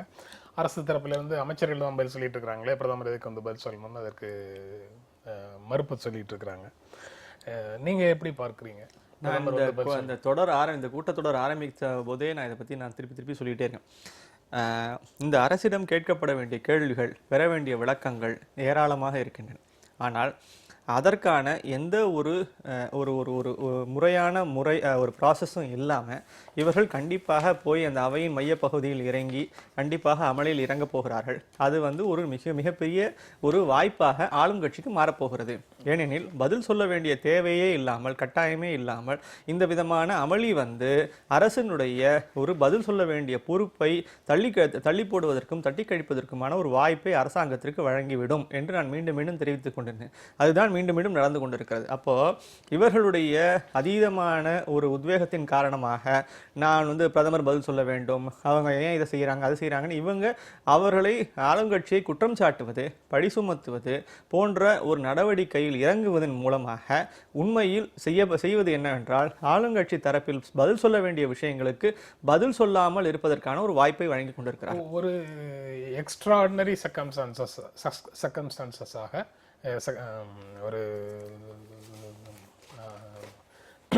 எப்படி சொல்றது, மிக மிக மிக மிக முக்கியமான ஒரு விஷயமாக அதை பிரதமரை எடுத்துக்கொண்டுதான் அந்த அறிவிப்பை 8ஆம் தேதி வெளியிட்டார். அதனால அதனுடைய விளைவுகளையும் அது திரும்ப பெற வேண்டுமா வேண்டாமாங்கிறதை பற்றி பேசுவதற்கும் அவரே நேரில் வந்து அவையில் இருக்கணும் அப்படிங்கிறது வந்து ஒரு இயல்பான கோரிக்கை அப்படின்னு. கோரிக்கை சரி, ஆனா நீங்க ஏன் நம்ம அவை மத்தியில போய் எதுக்கு நீங்க அமளியில ஈடுபடுறீங்க, எதுக்கு கூச்சல் ஒரு அந்த இடத்துல ஒரு அன்சேவரியான ஒரு சூழ்நிலையை ஏன் உருவாக்குறீங்க? நீங்கள் உங்களுடைய எதிர்க்கட்சி தரப்பினருடைய நோக்கம் என்ன? அரசிடமிருந்து அதனுடைய குறைகளை எடுத்து விளக்கி நீங்கள் பெற வேண்டிய விளக்கங்கள் இருக்கிறதா இல்லையா? அப்போ விளக்கங்களை கேட்பதற்கோ அல்லது மாற்று கருத்து இது மாதிரியான சிந்தனைகளை பற்றி பேசுவதற்கான ஒரு இடத்தில் ஒரு நாடாளுமன்றத்தில் வெறும் கூச்சல் குழப்பம், வெறும் விதமான அமளி, இதனால் என்ன பயனை நீங்கள் பெற்றீர்கள்? மக்களுக்கு என்ன பயன் இதனால் கிடைத்தது? நீங்க எப்படி பார்க்கறீங்க? தொடர்ந்து பிரதமரை பார்க்கிறோம். இந்த 2.5 ஆண்டு காலம் எங்க அவர் பேசியிருக்கிறாரு? மன் கி பாத்னு ஒன் வே தான் இருக்குமே தவிர அவர் நம்மளுடைய பேச்சுக்களை கருத்துக்களை கேட்டு பதில் சொல்லி எதுவுமே இல்லை. அப்படியே பதில் சொன்னவரும் பாதி வழியில் எந்திரிச்சு போயிடுவார் அப்படின்ற பிரதமர் தான் நம்ம பார்த்துருக்கிறோம். ஒன்று. ரெண்டாவது, பாராளுமன்றத்தில் எந்த ஆக்கப்பூர்வமான விவாதத்துக்கு அவர் பதிலளிக்கவில்லை என்பது எல்லா பாராளுமன்ற உறுப்பினர்களுக்கும் தெரியும். அது தெரிந்திருந்தும் அவரிடத்துல போய் எதிர்பார்ப்பது என்பது நம்ம என்ன சொல்றது? இது ரெண்டாவது. மூன்றாவது, உண்மையிலே ஒரு கொந்தளிப்பு இருக்கும். ஏன்னா மக்கள் பிரதிநிதியாக போறாங்க. அப்போ எல்லாமே எல்லாம் சார் சொன்னதில் நான் எங்கே மாறுபடுறேன்னா எல்லாருமே ஒழுங்காக உட்காந்துக்கிட்டு நம்ம பள்ளிக்கூடம் அல்லவே, ஒரு கல்லூரி அல்லவே. அப்போ ஒரு உணர்ச்சிகரமான விஷயங்களை பேசும்போது அது நடக்க தான் செய்யும். ஆனால் அதையும் ஒரு கட்டுப்பாடுக்குள்ள கொண்டு வரணும். இப்படி வரும்னு தெரியதானே செய்யும் அமைச்சருக்கு, அந்த எல்லா ஆட்சிக்கு தெரியதானே செய்யும், பிஜேபிக்கு தெரியதானே செய்யும். அப்போ இது வந்தால் என்ன பதில் சொல்லணும் அப்படிங்கிறதுல அவங்களுக்கு எந்த விதமான ஏற்பாடு இல்லை. அவங்க என்ன நினைக்கிறாங்கன்னா இப்படியே சண்டை. அதுதாங்க இந்த நாட்டினுடைய பெரிய வாய்ப்பு கிடையாது. என்னன்னு கேட்டிங்கன்னா, இந்து மட்டுமல்ல, எந்த ஒரு முக்கியமான விஷயங்களும் பேசி கருத்தொற்றுமை அடிப்படையில் முடிவெடுக்கப்பட்டதாக 2.5 ஆண்டுகளில் பார்க்குறோமா? இல்லவே இல்லையே. அப்படியே பின்பக்க வழியாக தான் சட்டங்கள் நிறைவேற்றப்படுகிறத தவிர, ஒரு மிரட்டல் மூலமாக, ஒரு அழுத்தத்தின் மூலமாக தான் நிறைவேற்றப்படுகிறத தவிர, ஆக்கப்பூர்வமாக ப்ளஸ் மைனஸ் எல்லாம் பேசி எந்த தீர்மானம் நிறைவேற்றப்பட்டு சொல்லுங்க பார்க்கலாம் 2.5 ஆண்டுகளில்? இல்லவே இல்லை. அப்போ அப்படி இருக்கும்போது இது நீங்கள் சொல்கிறது கரெக்டு தான். நவம்பர் 8 மணிக்கு அறிவித்து 4 மணி நேரத்தில் செல்லாததாக்கக்கூடிய அந்த தகுதி படைத்த ஒருவர் பேசணும். ஆனால் அவர் பேசுவதற்கான தகுதி அவருக்கு இது வரைக்கும் வந்ததாக நம்ம பார்க்கலீங்களே. அவருடைய செயல் அப்படி நம்ம காட்டலையே. வாய்ப்பு எப்போதாவது தான் வரும். சரி, அடிக்கடி வருவதில்லை அப்படின்னு சொல்லுவாங்க. ஓகே. அரசுக்கு எதிராக மக்களுடைய உணர்வு அப்படின்றது அதிகமாக இருக்கக்கூடிய இந்த சூழல்ல கூட முறையாக அதை தங்களுக்கு சாதகமாக பயன்படுத்திக் கொள்வதற்கு எதிர்க்கட்சிகள் தயாராக இல்லை அப்படிங்கிற உணர்வை அவங்க அமளியில் ஈடுபடுவதன் மூலமாக உருவாக்கி விடுவார்களோ அப்படின்ற ஒரு எண்ணத்தை வெளிப்படுத்துறவங்க இருக்காங்க. நான் என்ன கேட்கிறேன், இந்த பதற்றம் இன்று மட்டுமா? இப்போ இது இருக்கு, இதுக்கு முன்னாடி மாட்டுக்கறி அரசியல் இருக்கு, அதுக்கு முன்னாடி கர்வாபசி இருக்கு, அதுக்கு முன்னாடி லவ் ஜிகாத் இருக்கு. நான் கேட்குற இந்த 2.5 ஆண்டு காலம் நம்ம பார்த்துக்கிட்டு தானே இருக்கோம் லைவ்ல, பாராளுமன்ற நடவடிக்கையில். இந்த அரசனுடைய நோக்கமே உங்களை டென்ஷன் ஏற்படுத்தி அந்த அவையினுடைய பெரும்பாலான நேரங்களில் திருடுவதற்கான ஏற்பாடு தான் செய்கிறாங்க. அவங்க பாராளுமன்ற உறுப்பினர்கள் ஆக்கப்பூர்வமாக எந்த கருத்தையும் கொண்டு வரக்கூடாது, ஆரோக்கியமான எந்த விவாதமும் நடந்துவிடக்கூடாது என்பதிலே கவனமா இருக்கிறாங்க. சரி, அவங்க இருக்கும்போது நான் இன்னொரு பக்கம் என்ன சொல்றேன்னா, இவங்க அதை எதிர்பார்த்து நம்ம தங்களுக்குள்ள பேசிக்கிட்டு ஐயா சொன்ன மாதிரி எப்படி அந்த பிரச்சனையுடைய மையத்தை எப்படி நம்ம அடைவது, எப்படி அதற்கான தீர்வுகளை காண்பது என்பது இவங்களுக்கும் அக்கறை இருக்கிறாம நம்மளால தெரிஞ்சுக்க முடியல. வெங்கடேஷ், உங்களை போன்றவர்கள் நாடாளுமன்ற ஜனநாயகத்தின் மேல இருக்கக்கூடிய நம்பிக்கையில, ஊடகத்தில் இருக்கக்கூடிய பலரும் நாடாளுமன்ற ஜனநாயகத்தில் இருக்கக்கூடிய நம்பிக்கையில, நாடாளுமன்றத்தில் எல்லா விவாதங்களும் முறையாக நடைபெற வேண்டும்ங்கிற நம்பிக்கையில இது போன்ற விஷயங்களுக்கு எதிராக எப்பவுமே கருத்து சொல்லிட்டு இருக்கிறீங்க. கிட்டத்தட்ட நானும் அதை தொடர்ந்து பார்த்துட்டு இருக்கிறேன். 2014க்கு முன்னாலேயும் நீங்க இந்த கருத்தை சொல்லிட்டு இருக்கிறீங்க. ஆனா அரசியல் ரீதியாக என்ன நடக்குதுங்கிறத கடந்த காலத்துல உணர்ந்து கொண்டவர்கள், கடந்த 2014க்கு முன்னால நாடாளுமன்றத்தை யார் நடத்த விடாமல் அமளியில் ஈடுபட்டார்களோ அவர்களுக்கு 2014 அதிகாரம் கைக்கு சேரும் போது அவர்கள் அதை திருப்பி செய்கிறார். இதுதான் சரியான பாதையோ அப்படின்னு சொல்லி அவங்க நினைக்கிறதுக்கும் ஒரு வாய்ப்பு இருக்கு. இப்ப எதிர்க்கட்சிகளா இருக்கிறவங்க நினைக்கிறதுக்கும் ஒரு வாய்ப்பு இருக்கு. கண்டிப்பா நீங்க சொல்றது முன்னாடி பண்ணதை இன்னைக்கு திருப்பி அவர்களுக்கு அதே விதமான கசப்பு மருந்தை திருப்பி கொடுத்து கொண்டிருக்கிறார். இதெல்லாம் சரி. நீங்க இதனால் கடைசியில நமக்கு என்ன பயன்னா, உண்மையாகவே இப்ப இந்த டிமானிட்டைசேஷன் பத்தி இருக்கக்கூடிய அரசனுடைய விளக்கங்கள், போதிய அளவு அமைச்சருடைய விளக்கங்கள், அதில் எடுக்கப்பட்டிருக்க அன்றாடம் எடுக்கப்பட்டிருக்கூடிய நடைமுறைகள் இருக்கக்கூடிய ஒரு ஸ்டெப்ஸ் என்ன, ப்ராசஸ் என்ன, இதை பற்றிய விளக்கங்களை நீங்கள் அரசிடமிருந்து பெறவே முடியவில்லை. இப்போ ஒரு அரசனுடைய செயலாளர் ஒருத்தர் தான் பேசிட்டு இருக்காரே தவிர, நீங்க அரசு தரப்பிலிருந்து பேசக்கூடிய அமைச்சர் ஒருத்தர் பேசுறாரு, அவரும் ரொம்ப குறைவா தான் பேசுறாரு. பெரும்பாலான அறிவிப்புகள் செயலாளர் வழியாக தான் வருகிறது. அப்போ அரசு கிட்ட தான் நம்ம போய் பேசுறோம். இவ்வளவு தூரம் சிரமம் இருக்குங்க இன்னைக்கு. நீங்க இப்ப சொல்றீங்களே, அது ரொம்ப முக்கியமான ஒரு அப்சர்வேஷனா இருக்கு. அதுல எனக்கு நீங்க சொல்லும் போது எனக்கு ஒரு கேள்வி வருது. முதல் நாள் பிரதமர் அறிவிக்கிறாரு, அடுத்த நாள் எல்லாமே இதற்கான கிளைம் எல்லாம் அரசியல் தலைவர்களால அந்த கிளைம் எல்லாம் முன்வைக்கப்படுது. அதுக்கப்புறம் மக்களிடத்துல வேறு விதமாக உணர்வு வருது. அப்படிங்கிற ஒரு உணர்வு வந்ததற்கு பிறகு அதிகாரிகள் முன்னிறுத்தப்படுகிறார்கள் அப்படின்னு ஒரு ஃபீல் வருது. அப்படி ஒரு உணர்வு வந்தா அது சரியா, அப்படி அது சரியான உணர்வாக இருந்தால் இப்போது ஏன் அதிகாரிகளை முன்னால வச்சு இந்த விஷயம், இந்த விவகாரம் தொடர்கிறது அப்படிங்கிற கேள்வி. இல்ல நீங்க சொல்ற ஒரு அம்சம் என்னன்னா, இதை வந்து இன்னொரு ப்ராசஸ்ல இருந்து ஆரம்பத்துல இருந்தே சொல்றாங்க. இதை வந்து ஒரு ரிசர்வ் பேங்க் கவர்னர் செய்திருக்க வேண்டிய விஷயத்தை ஏன் நீங்க பிரதமர் எந்த முன்னெடுத்து அறிவிப்பு செய்தார் அப்படின்னு ஒரு கேள்வி முதல்ல இருந்தே வைக்கப்பட்டது. ரிசர்வ் பேங்க் கவர்னருடைய வேலை தானே அது அப்படின்னு சொன்னாங்க. இது அரசு வந்து இப்ப என்னன்னா, எந்த நல்லது செஞ்சாலும் இல்ல என்ன விதமான இது வந்தாலும் அதனுடைய பாராட்டுகளை தான் பெற்றுக்கொள்ள வேண்டும் என்று எந்த அரசாங்கமும் விரும்புகிறது. மாநில அரசாங்கம் விரும்புகிறது, மத்திய அரசாங்கம் விரும்புகிறது. அந்த அடிப்படையில தான் வந்து பிரதமர் அதை பத்தி பேசினார் நம்ம புரிந்து கொள்ள முடிகிறது. எனக்கு அதுல இருந்து எந்த மாற்று கருத்தும் கிடையாது. ஆனா அதுக்கப்புறம் நடக்கக்கூடிய ஒரு விஷயம், எந்த அரசும் அப்படி செய்யுதுன்னா 2014 மன்மோகன் சிங் அரசு நடக்கும்போது 2005க்கு முன்னால அச்சிடப்பட்ட நோட்டுகளை எல்லாத்தையும் நீங்க வந்து மார்ச் 31க்குள்ள மாத்திக்குங்க அப்படின்னு ஜனவரியில சொல்லும்போது பிரதமர் சொல்லலையே, ஒரு ரிசர்வ் வங்கியினுடைய அறிவிக்கையாகத்தான் அது கடந்து போச்சு. இப்ப நீங்க இதை வந்து எல்லா அரசுகளும் அதுக்கான கிளைம் எடுக்கிறது இல்ல. நாம பார்த்த வரைக்கும் நீங்க சில இடங்கள்ல எல்லா அரசும் நான் சொல்றதுக்கான காரணம், நீங்க மாநில அரசுகள் உட்பட பல செய்திகள்ல இந்த மாதிரியான விஷயங்கள் செய்யும் போது தாங்கள் வந்து முன்னின்று செய்தோம், இது எங்கள் அரசினால் தான் நடைபெற்றது, நாங்கள் எடுத்த துணிச்சலான முடிவு அப்படின்னு காண்பிப்பதற்கான ஒரு அரசியல் ஒரு மைலேஜ் ஒன்று எடுத்துக்கணும்னு விரும்புறாங்க. அதுல வந்து அதுல வந்து புரிந்து கொள்ளக்கூடியது அப்படின்னு நான் சொல்றேன். அதை வந்து தவறாகவும் சொல்லவில்லை, அது சரின்னு நான் சொல்லலை. அதே சமயத்தில் இது வந்து அவர்களுக்கு ஒரு அவசியம் இருக்கிறது, தேவை இருக்கிறது, நடைபெற்றதில் இருக்கக்கூடிய நல்லதை தாங்கள் எடுத்துக்கொள்ள வேண்டும் என்ற ஒரு அரசியல் நோக்கம் பின்னணியில் இருக்கிறது. ஆனால் இப்போ நீங்க அடுத்த கேட்டு ஒரு கேள்வி இருக்கு. அதாவது அதுக்கு பின்னாடி அரசு துறை செயலாளர் மட்டுமே இதை பற்றி பேசிக் கொண்டிருக்கிறார், அதிகாரிகள் முன்னின்று செய்கிறார்கள் அப்படின்னு வரும்பொழுது அதிகாரிகள் பேசுவதும் சரிதான். ஆனால் இந்த மாதிரியான இயல்பான ஒரு மக்கள் மத்தியில் இருக்கக்கூடிய சிக்கல்கள் வரும்பொழுது இந்த இடத்தில் கண்டிப்பாக அரசாங்கத்தை அரசியலை சார்ந்த இருக்க நபர்கள் தான் இதை முன்னின்று பேச வேண்டும். அப்போ அரசு துறை செயலாளர் முன்னிருந்து ஒரு விஷயத்தை சொல்லும் போது எனக்கு வந்து அரசு மேல நம்பிக்கை வருமா, இல்ல பிரதமரோ அல்லது நிதியமைச்சரோ சொல்லும் போது எனக்கு அந்த விஷயத்தின் மேல நம்பிக்கை வருமா அப்படிங்கிற கேள்வி வந்து அதுக்குள்ள வருது. நம்ம திரும்பவும் பேசலாம். நீங்க எப்படி பார்க்குறீங்க? இல்லை, பொதுவாக வந்து எல்லா அரசுகளுக்குமே நேர்மறையான, அதாவது பாசிட்டிவ் ரிசல்ட் வரும்போது தாங்கள் அதை கிளைம் பண்ணுவோம், நெகட்டிவான எதிர்மறையான உணர்வுகள் வருகின்ற பொழுது அதிகாரிகளை முன்னிறுத்துவதும் இது தொடர்ந்து நாம் பார்த்து கொண்டு வருகிறோம்.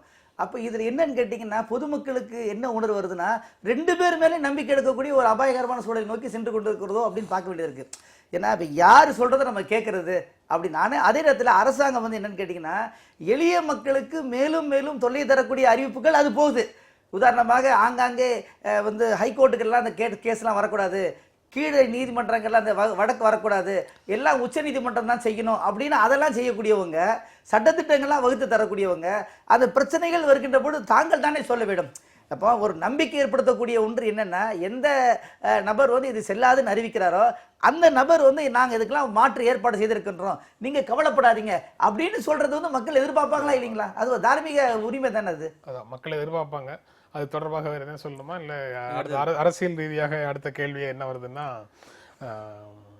இந்த 500 ரூபாய் 1000 ரூபாய் செல்லாது என்ற அறிவிப்புக்கு பிறகு நாடாளுமன்ற நடவடிக்கைகள் தொடர்பாக எதிர்கட்சிகளுக்கு இடையிலே ஒற்றுமை வந்து உருவாகி கொண்டிருக்கிறது. அது இன்னும் முழுமையாக வரலன்னாலும் அதற்கான முயற்சிகள் நடக்குது. Did Modi unite his rival with currency ban move அப்படின்னு இன்னைக்கு இந்தியன் எக்ஸ்பிரஸ்ல முதல் பக்கத்துல ஒரு கட்டுரை போடுறாங்க. அதில் ஒரு கேள்வி வச்சு ஒரு செய்தி கட்டுரை போட்டிருக்காங்க. அதை எப்படி பார்க்குறீங்க? அது உண்மையிலேயே எதிர்கட்சிகள் வந்து ஒற்றுமையாக இது நின்று அரசின் இந்த நடவடிக்கைக்கு எதிராக குரல் கொடுக்குறாங்கன்னு பாக்குறீங்களா? இந்த இஷ்யூல இன்னைக்கு எல்லாருமே ஒன்னா சேர்ந்திருக்காங்க. அதுல வந்து கோரிக்கைகள் வேற வேற இருக்கு. இப்ப நீங்க அவங்களுடைய அடிப்படை தன்மைகளும் கண்டிப்பா வேற வேற தான். நீங்க இப்ப மம்தா பானர்ஜி மாதிரி கெஜ்ரிவால் இருக்க போறது கிடையாது, நிதிஷ் இருக்க போறது கிடையாது, யாரும் இருக்க போறது கிடையாது. அப்போ ஒவ்வொருத்தருக்கும் ஒவ்வொரு விதமான அரசியல் பின்புலத்துல இருந்து வரக்கூடியவங்களா இருக்காங்க. அவங்களுடைய ஒரு அரசியல் செய்யக்கூடிய தன்மையும் முற்றிலும் வேறாக இருக்கக்கூடியது. இன்றைக்கு ஒரு காமன் கிரவுண்ட், ஏன்னா இன்னும் அடுத்த 2.5 ஆண்டுகளில் நீங்க அடுத்த எலெக்ஷனை நம்ம சந்திக்க போறோம் அப்படின்னும் பொழுது இன்றையிலேருந்து அதுக்கான தயாரிப்பு, அந்த தயாரிப்புக்கு ஏற்ற மாதிரியான ஒரு செய்திகளும் இங்கே நடந்து கொண்டு இருக்கும் போது அதுல வந்து ஒரு மையப்புள்ளியாக வைத்துக்கொண்டு அத்தனை பேரும் அந்த சரடில் வந்து இணைவதற்கான ஒரு வாய்ப்பு இருக்குது. இப்போ இதுல என்ன சிக்கல் வருது அப்படின்னு கேட்டீங்கன்னா, இந்த சரடு இந்த விதமான ஒரு அணி சேர்க்கை என்பது இது வந்து அடுத்த 2.5 ஆண்டுகளுக்கும் தொடருமா? இது தொடர்வதனால ஒரு மாற்று அணி என்பது ஒன்று ஏற்படுமா? ஏற்கனவே மம்தா பானர்ஜி அதை பற்றி பேசிக் கொண்டிருக்கிறார், தன்னுடைய தலைமையில் ஒரு அணியை உருவாக்க வேண்டும் அப்படிங்கிற மாதிரியான பேசியிருக்கிறார்கள். அதெல்லாம் வந்து நீங்க அதுக்கு வரவேற்பும் இருக்குது, எதிர்ப்பும் இருக்குது. ஆனால் வந்து அந்த மாதிரியான ஒரு முயற்சி என்பது இயல்பாகவே அரசியல் ரீதியாக நடைபெறக்கூடிய ஒன்றுதான். அதற்கு ஆளுங்கட்சி ஒரு வாய்ப்பை ஏற்படுத்தி கொடுத்திருக்கிறது. நீங்க மமதா பானர்ஜியும் அரவிந்த் கெஜ்ரிவாலும் முற்றிலுமாக இந்த அறிவிப்பை திரும்ப பெற வேண்டும் அப்படிங்கிறதோட அவங்க கோரிக்கை வந்து அந்த மாதிரி இருக்குது. இடதுசாரிகள் பொறுத்த வரைக்கும் நாடாளுமன்றத்தில் அவர்களுக்கு போதுமான இடம் இருக்கா இல்லையாங்கிறது வேறு விஷயம். ஆனால் அவங்க வந்து அவங்களுடைய கோரிக்கை வந்து இதை ரிவ்யூ பண்ணுங்க, டிசம்பர் 31 வரைக்கும் எந்த சிக்கலும் இல்லாமல் தொடர செய்யுங்க, எஃபெக்டை வந்து டிசம்பர் 31 கொடுங்க அப்படிங்கிற மாதிரி கோரிக்கையை அவங்க முன்வைக்கிறாங்க. வேறு சிலர் வந்து கருப்பு பணத்தை ஒழிப்பதற்காக அரசு எடுக்கக்கூடிய அரசு நடவடிக்கை எடுக்க வேண்டும்ங்கிறது சரிதான். ஆனால் இந்த நடவடிக்கை மிக மோசமாக திட்டமிடப்பட்டு எடுக்கப்பட்ட நடவடிக்கை, அதனால இதை சரி செய்யணும் அப்படின்னு சொல்லி அரசின் மேல குற்றம் சாட்டுவதாக மட்டுமே இருக்கு. இந்த நுட்பமான வேறுபாடுகளை எல்லா மீடியாக்களும் சரியாக புரிந்து கொள்ளுதா அல்லது மக்கள் சரியாக புரிந்து கொள்றாங்களாங்கிறது வேற விஷயம். ஆனா அரசுல இருக்கிறவங்களுக்கு இந்த வேறுபாடுகள் துல்லியமாக தெரியும். ஸோ ஒரு துல்லியமான வேறு தாக்குதல்கள் மூலமாக இந்த ஒற்றுமையை ஏற்பட விடாமல் செய்வதற்கு அரசால முடியும். ஆமாம், முடியும். அதாவது நீங்கள் சொன்னதுலேருந்து ஒரு செய்தி நம்மால் தெளிவாக புரிந்து கொள்ள முடிகிறது. பாஜகவை தவிர மற்ற எல்லோருமே இதை ஏற்றுக்கொள்ளவில்லை. அது ஏற்றுக்கொள்வதில் வந்து பர்சன்டேஜ் இருக்கலாம். ஒருத்தர் 100% இது சரியில்லைன்னு சொல்லலாம், ஒருத்தர் 90% சரியில்லைன்னலாம், 80% சரியில்லைன்னலாம். இப்போ செஞ்சிருக்க வேண்டாம், பிறகு செஞ்சிருக்கலாம், அது மாற்று யோசனை தான் சொல்கிறாங்களே தவிர எல்லோருமே பாஜகவை தவிர மற்ற எல்லாருமே என்ன செய்கிறாங்க, இது எதிர்க்கிறாங்க. இது எதிர்க்கட்சிகள் இணைவதற்கான ஒரு ஒரு ஒரு ஒரு நெருக்கத்தை ஏற்படுத்துவதற்கான ஒரு அற்புதமான வாய்ப்பு வந்து மோடி அரசாங்கம் இது போன்று தொடர்ந்து வாய்ப்புகளை ஏற்படுத்தி தரும் அப்படின்னு நம்ம நம்பலாம். ஏன்னா இது வரத்தை பார்த்தீங்கன்னா அப்படி தான் வந்துகிட்டு இருக்கு. இது வரைக்கும் இவங்களே என்ன செய்வாங்க, ஏற்படுத்தி தருவாங்க. இது ஒன்று. ரெண்டாவது என்னன்னு கேட்டிங்கன்னா, எல்லோருமே அதை எதிர்க்கிறார்கள். இந்த செய்திகளை இப்போ வந்து பிஜேபி வந்து ஒற்றைத்தன்மையோடு நடந்து கொண்டிருக்கிறது. இது வந்து கருப்பு பணத்தை நீங்கள் சொன்னீங்க இல்லையா, கருப்பு நடவடிக்கைகளை ஒழிக்காத வரை கருப்பு பணத்தை ஒழிக்க முடியாது அப்படிங்கிறதுல எல்லாருமே ஒற்றுமையாக இருக்கிறாங்க. இப்போ ராஜஸ்தானுடைய எம்எல்ஏ பவானி சிங் நேற்று தெளிவாக சொல்லியிருக்கிறாரு, ஒரு மாதத்திற்கு முன்பாகவே அதானி அம்பானிகளுக்கு பிஜேபியை சார்ந்த நெருக்கமானவர்களுக்கு இந்த செய்தி தெரியும் அப்படின்ட்டு. இப்போ சாதாரணமானவர் சொன்னால் நம்ம வந்து என்ன செய்யலாம், ஊடகங்கள் சொல்லிடுச்சுன்னா கற்பனையாக சொல்கிறாங்க அப்படின்லாம். ஆனால் அந்த ஆளுங்கட்சியை சார்ந்த எம்எல்ஏவாக இருக்கக்கூடியவர் என்ன செய்கிறாரு, இது சொல்கிறாரு. அப்போ என்னன்னு கேட்டிங்கன்னா, இது ஏற்கனவே பெரிய திமிங்கலங்கள் சுறா மீன்களை தப்பிக்க வைத்துவிட்டு சாதாரணமானவர்களை நெருக்குவதற்கான ஏற்பாடு என்பதிலே எந்த விதமான மாற்று கருத்தும் கிடையாது. எனவே இந்த எதிர்த்து பேசக்கூடியவர்கள் ஒருங்கிணைப்பதற்கான வாய்ப்பு அதிகரிக்கிறது அப்படின்னு தான் நம்ம பார்க்குறோம். நீங்க எப்படி பாக்குறீங்க? பாஜக எம்எல்ஏ சொன்னார், அவர் அப்புறம் மறுத்துட்டார் போல இருக்கு. அதுக்கப்புறம் ஏதோ மறுத்து செய்தி வந்திருக்கு. இப்போ இதுல பிரச்சனை வந்து இன்னொரு லெவல்ல இருக்கு சார். ஆக்சுவலா இப்போ மறுத்துட்டாருன்னா எப்படி மறுத்தாருன்னா, நான் கேஷுவலா அது பேசலன்னு சொல்லி மறுக்கல, நான் கேமராக்கு முன்னாடி பேசல, கேஷுவலா பேசினேன். இப்போ நான் என்ன கேட்குறேன்னா, அவர் எங்க பேசினார் அது பேச்சு உண்மையா பொய்யா? அப்ப நவம்பர் 8க்கு மோடி அறிவிக்கிறாரு, 9ஆம் தேதி தமிழ் இந்து நாளிதழில் ஒரு மிகப்பெரிய கோடீஸ்வரர் எங்கிட்ட 1000 ரூபாய் கட்டு 1 கோடி ரூபாய் இருக்கிறது, 25% கமிஷன், இதை எந்த பிஜேபி ஆளும் மறுக்கலீங்களா? அப்ப என்னன்னு கேட்டீங்கன்னா, இது வந்து அரசியல் புரசலாக இல்லை, எல்லோருக்குமே தெரிந்து பகிரங்கமாக வந்திருக்கிறது. இப்ப நான் கேட்கிறேன், இது தெரியலன்னா எப்படி ரெட்டி சகோதரர்கள் 650 கோடி ரூபாயில கல்யாணம் பண்ணுவாங்க? இப்போ நம்ம கல்யாணத்துக்கு 2.5 லட்சம் 10ம் 10ஆதுன்னு பேசிட்டு இருக்கோம். நம்ம எவ்வளவு சிக்கலை அனுபவிக்கிறோம். அவங்க எந்த சிக்கலும் இல்லாமல் எப்படி ஒரு மிக பிரம்மாண்டமான திருமணத்தை நடத்த முடிந்தது? எல்லாமே கார்டுல ஐயா சொல்லலாம், டிஜிட்டல் டிரான்ஸ்ஃபர்ல நீங்க சொல்லலாம். அந்த கல்யாணம் நடந்த அந்த கிராமம், அந்த கிராமத்துக்கு வந்து முதல்ல கால் டாக்ஸிக்காரன் வந்து டிஜிட்டல் வாங்குவானா? இவர் சொன்னாங்க, மோடி சொல்லும் பொழுது அது விமான நிலையங்கள், பெட்ரோல் வங்கிகள் எல்லாமே ஏத்துக்குவாங்கன்ட்டு. அது அறிவிப்பு வந்து 1 மணி நேரத்தில் இண்டிகோ விமான நிலையம் அறிவித்தது, 500 ரூபாய் 1000 ரூபாய் நோட்டு செல்லாது எங்கிட்ட. நீங்க வந்து கொடுத்தா, நீங்க வந்து புதிய நோட்டு கொடுத்தாதான் வந்து நாங்கள் என்ன செய்வோம், அக்செப்ட் பண்ணுவோம். இது வரைக்கும் நடவடிக்கை எடுத்தாங்களா? அப்போ நீங்க வந்து ஒரு வாதத்துக்காக நீங்க சொல்லலாமே தவிர மக்கள் எல்லாருக்கும் தெரியும். அப்ப எளிய மக்கள் என்ன புரிஞ்சுக்கிறாங்கன்னா, ஒரு 650 கோடி ரூபாய் கல்யாணத்தை நடத்த முடியுதுன்னா எவ்வளவு ப்ரிப்பேரா அவங்க இருந்திருப்பாங்க. அப்ப முன்கூட்டியே பேமெண்ட் கொடுத்திருப்பாங்க. அப்படி சொல்லுங்க, நீங்க எல்லாத்துக்குமே பேமெண்ட் கேஷா கொடுத்திருப்பாங்க அப்படின்னா அப்ப அவங்களுக்கு தெரியும் நவம்பர் 8க்கு அறிவிப்பாரு, அதுக்கப்புறம் 15 நாளைக்கு அப்புறம் எனக்கு கல்யாணம் பண்ண வேண்டியிருக்கு, இந்த அட்வான்ஸ் தான் வாங்கியிருக்கு அப்படின்னு சொல்லணும். அதுக்கு ஏதாவது நடவடிக்கை எடுத்தாங்களா? அதை பேச வந்து துணியாதவங்க 2 லட்சம் ரூபாய் எடுத்துக்கிட்டு நீங்க திருமணத்தை முடிங்கன்னா எப்படி நடக்கும்? இதெல்லாம் சாத்தியமா? யோசனை பண்ணி பாருங்க. சரி, எதிர்க்கட்சிகள் வந்து ஒற்றுமைங்கிறது வேற வேற டிஃபரன்ஸ்ல இருக்காங்க. ஆனா இந்த இந்த கேள்விக்கு என்ன பதில்? Modi unite his rivals with currency ban move அப்படின்னு. Yes, moved. He is really அவங்க எல்லாரையும் ஒருங்கிணைக்குவதற்கான ஒரு நல்ல ஒரு வாய்ப்பை வந்து வழங்கியிருக்கிறார். இப்போ பிரச்சனை வந்து இதோட நமக்கு முடியல சார். என்னன்னா அடிப்படையில் இப்போ நம்ம வந்து ஏன் கருப்பு பணம் உருவாகிறது அல்லது ஏன் கள்ளப்பணம் உருவாகிறது, இந்த ரெண்டுத்துக்குமான பதில்களை தேடி போக வேண்டியதுதான் மிக முக்கியமான விஷயம். நம்முடைய மிகப்பெரிய சிக்கல், அதுவும் குறிப்பாக கருப்பு பண விஷயத்தில் இந்தியாவில் வந்து நீங்கள் அத்தனை பேருமே வணிகர்களாகட்டும் தனிநபர்களாகட்டும் அத்தனை பேருமே கஷ்டப்பட்டு உழைச்சி சம்பாதிக்கக்கூடிய தொகையில் 30% 35% நீங்கள் வந்து வரியா கட்டு அப்படின்னு சொன்னீங்கன்னா அத்தனை பேருக்கும் அதுக்கு கோபம் வருது. அதில் வந்து இதில் என்ன விதமான பங்களிப்பை அரசாங்கம் எனக்கு வழங்கியது, நான் எதுக்கு அரசாங்கத்துக்கு இவ்வளவு அதிகமான தொகையை கட்ட வேண்டும், ஒன்று. இரண்டு, அந்த தொகையிலிருந்து என்ன விதமான ஆக்கப்பூர்வமான வளர்ச்சி பணிகளை இந்த அரசாங்கம் செய்தது என்பதை பற்றி கேள்விக்குறி இருக்கும் பொழுது அவர்கள் என்ன நினைக்கிறார்கள், இதை எப்படி வந்து தவிர்க்கலாம், எப்படி வந்து அதை வந்து ஏய்க்கலாம் அப்படிங்கிற ஒரு எண்ணங்கள் வருகிறது. அப்போ இயல்பாகவே இந்த இப்போ நீங்கள் இன்னைக்கு இந்த டிமானிட்டைசேஷன்ன்றது ஒரு ஆரம்பம்னு வச்சுட்டா கூட இப்போ அதுக்கு அடுத்த கட்டங்களில் செய்யப்பட வேண்டிய முக்கியமான விஷயம், ஒன்று, நீங்கள் இந்தியாவில் இருக்கக்கூடிய இன்கம் டேக்ஸை ரூல்ஸை மிக பெருமளவு நீங்கள் தளர்த்தி 5% கட்டுங்க. 5% கட்டலைன்னா நீங்கள் கண்டிப்பாக உங்களை நீங்கள் சிறைக்கு போவீர்கள் அப்படின்னு ஒன்றும் நீங்கள் அது கம்ப்ளீட்டாக குறைங்க, இல்லையா கம்ப்ளீட்டாக நீங்கள் விலக்கிடுங்க. இந்தியாவில் வந்து வரக்கூடிய வருமானத்தில் ஆல்மோஸ்ட் 90% வந்து மறைமுக வரிகள் மூலம் தான் வருது. அப்போ நேர்முக வரிகள் மூலமாக வரக்கூடிய தொகை என்பது மிக மிக மிக குறைவு. அப்போ உங்களுக்கு வந்து இந்தியாவில் நீங்கள் வருமான வரிங்கிறது இல்லாமல் பண்ணீங்கன்னா, யாரோ ஒரு தலைவர் வந்து இன்கம் டாக்ஸே இல்லாத ஒரு சூழலுக்கு போகும் நாங்கள் ஆட்சிக்கு வந்தால்னு தேர்தலுக்கு முன்னால சொன்ன நினைவு வருது. சரி, யாருன்னு ஆனால் என்னன்னா இந்த மாதிரியான ஒன்று அது ஒரு இன்கம் டாக்ஸை செய்ய வேண்டியது. இன்னொன்று, நீங்கள் தேர்தலில் பணப்புழக்கத்தை முழுமையாக கட்டுப்படுத்த வேண்டிய கட்டாயம் ஒன்று இருக்குது. அப்போ தேர்தல் ஆணையத்துக்கு ஒரு பல்லுள்ள ஆணையமாக அதை மாற்றி நடவடிக்கை எடுக்கக்கூடிய விஷயங்களை செய்யுமே ஆனால் அப்போ தேர்தல் வந்து இன்னைக்கு பயங்கர காஸ்ட்லியாக இருக்குது. ஸோ அந்த காஸ்ட்லியான தேர்தல்களை மிக எளிமையான தேர்தலாக மாற்றினா தான் நீங்கள் அங்கே இருக்கக்கூடிய பணப்புழக்கம் முழுமையாக குறையும்.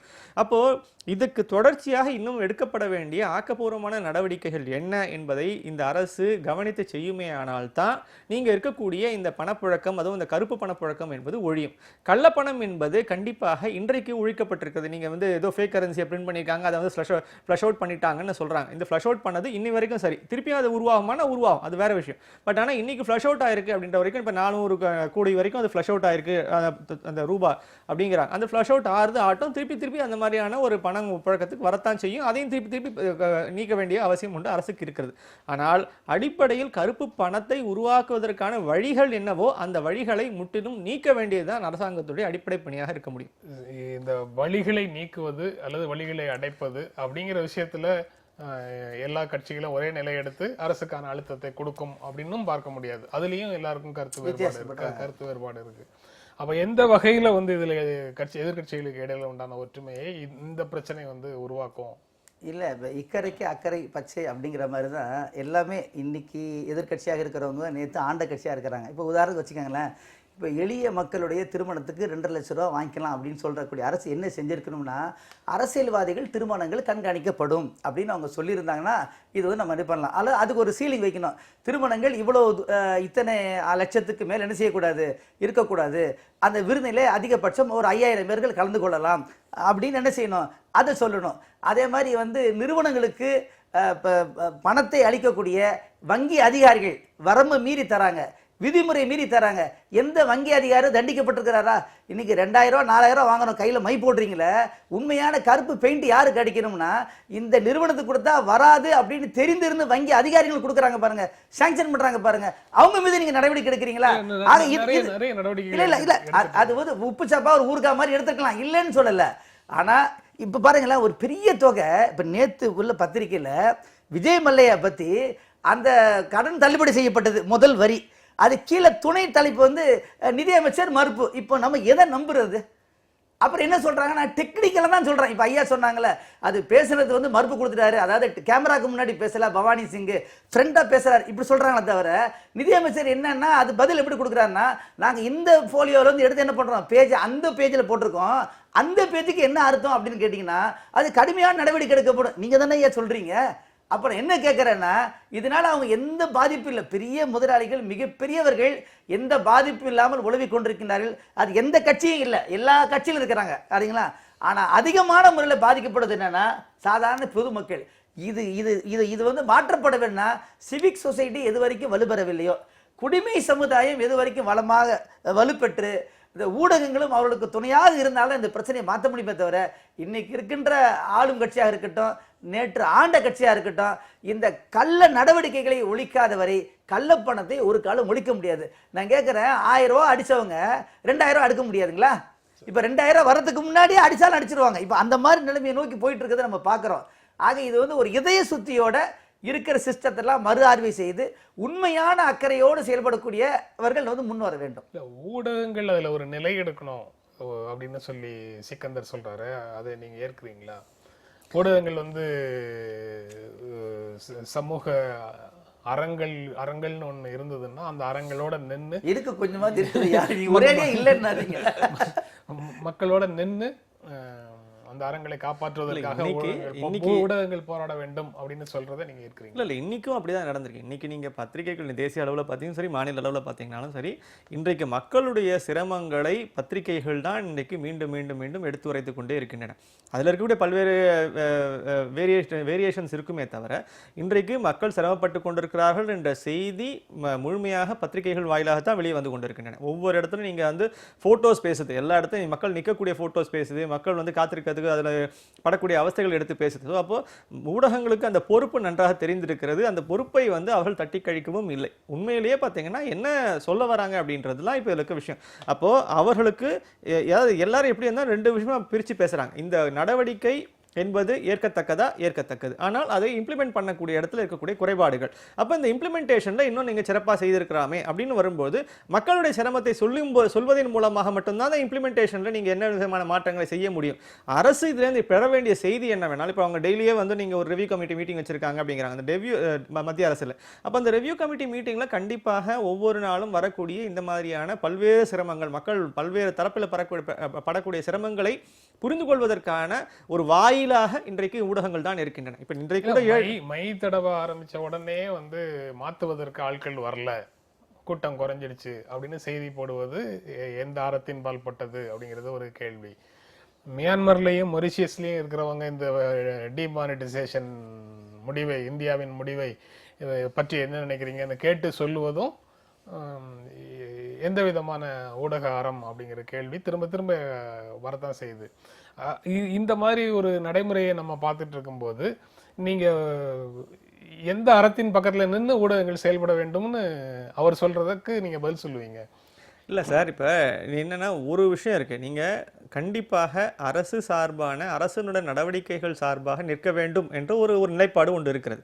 அந்த நிலைப்பாடு எடுக்கும்போது நீங்கள் சொல்லக்கூடிய அது ஒரு ஊடக அது ஒரு ஊடகத்தின் ஒரு நிலைப்பாடு இல்லை. அரசின் நிலையை ஆதரிக்கணும், ஊடகங்கள் அரசின் நிலையை ஆதரிக்கணுங்கிறது வந்து ஒரு ஊடக அறங்கள்ல ஒன்றான்னு கேட்கிறேன். இல்ல, ஊடகத்தினுடைய அறத்துல நீங்க அரசனுடைய அத்தனை செய்திகளையும் விமர்சிக்க வேண்டாம், அரசனுடைய ஒரு சில செயல்களையாவது நாம் முழுமையாக ஆதரிக்க வேண்டும் என்பது ஒரு நிலைப்பாடு தானே. சரி, இல்ல இதுதான் என்னன்னு கேட்டீங்கன்னா, நிறைவு செய்யணும். ஒண்ணு இல்ல, அந்த ஊடகங்கள் இப்போ அரசு எதிர்க்கிறது ஆதரிக்கிறது அப்படிங்கிற நிலை மாறி உண்மையிலே வந்து அதாவது மக்களுடைய உணர்வுகளை கொண்டு போய் சேர்க்கக்கூடிய ஒரே வாய்ப்பு வந்து ஊடகத்துக்கு தான் இருக்குது. அதே போல் அரசனுடைய அந்த உண்மையான நோக்கத்தையும் மக்களுக்கு தெளிவுபடுத்தக்கூடிய எஜுகேட் பண்ணக்கூடிய ஒரே வழி வந்து ஊடகம் தான். எனவே அந்த ஊடகங்கள் பொறுப்புணர்வோடு இப்போ இருக்குது. இன்னும் அந்த பொறுப்புணர்வு என்ன செய்யணும், அதிகரிக்கணும். அதை தவிர வேற வந்து வழியே இல்லை. அதனால வந்து போராட்டம்லாம் பண்ண வேண்டாம், இருக்கிறது உள்ளபடி சொன்னாலே போதும். அரசுக்கு ஆதரவா எதிராகவா அப்படிங்கிற பிரச்சனையே இப்ப இல்ல அது அப்படி பார்க்க கூடாது. அப்படி இல்ல, உண்மையிலேயே அரசுக்கு ஆதரவு ஐயா சொல்ல எங்க வேறுபடுறேன்னா, அது உண்மையிலேயே அரசுக்கு ஆதரவு நினைச்சுக்கிட்டு அரசை வந்து குறைக்கிறதுக்கான வேலையை செய்து சில ஊடகங்கள். அதுதான் மிகப்பெரிய ஒரு செய்தி. தப்பு தவறுமாக செய்தியை சொல்லும் போது என்னன்னா, அந்த அரசை மீண்டும் பலகீனப்பட்டு அந்த அரசை காப்பாற்றுவதாக நினைத்து கொண்டு என்ன பண்றாங்க. இப்போ உதாரணமா அங்கெல்லாம் ஆதரிக்கிறாங்கன்னு சொல்லி அன்றாட இதுல பார்க்கும்போது டிராஃபிக் வந்து எங்க ஏரியாவில் பிளாக் ஆகுது. என்னன்னா நிறைய 2 வீலர் நிற்குது பேங்குக்கு முன்னாடி. அப்போ கூட்டம் குறையுதுன்ற செய்தியை நாங்க படிக்கும் போது எங்க உணர்வு எப்படி இருக்கும்? நாட்டில் நடக்கக்கூடிய எந்த பிரச்சனையாக இருந்தாலும் அதோட வந்து ஊடகங்களுடைய ரோலும் அதோட சேர்த்து பேச வேண்டிய ஒரு காலகட்டத்தில் நம்ம இருக்கிறோம். இந்த நிகழ்ச்சியில பங்கேற்று உங்களுடைய கருத்துக்களை பகிர்ந்து கொண்டிருக்க எங்கள் நெஞ்சார்ந்த நன்றி. மீண்டும் சந்திப்போம். நன்றி, வணக்கம்.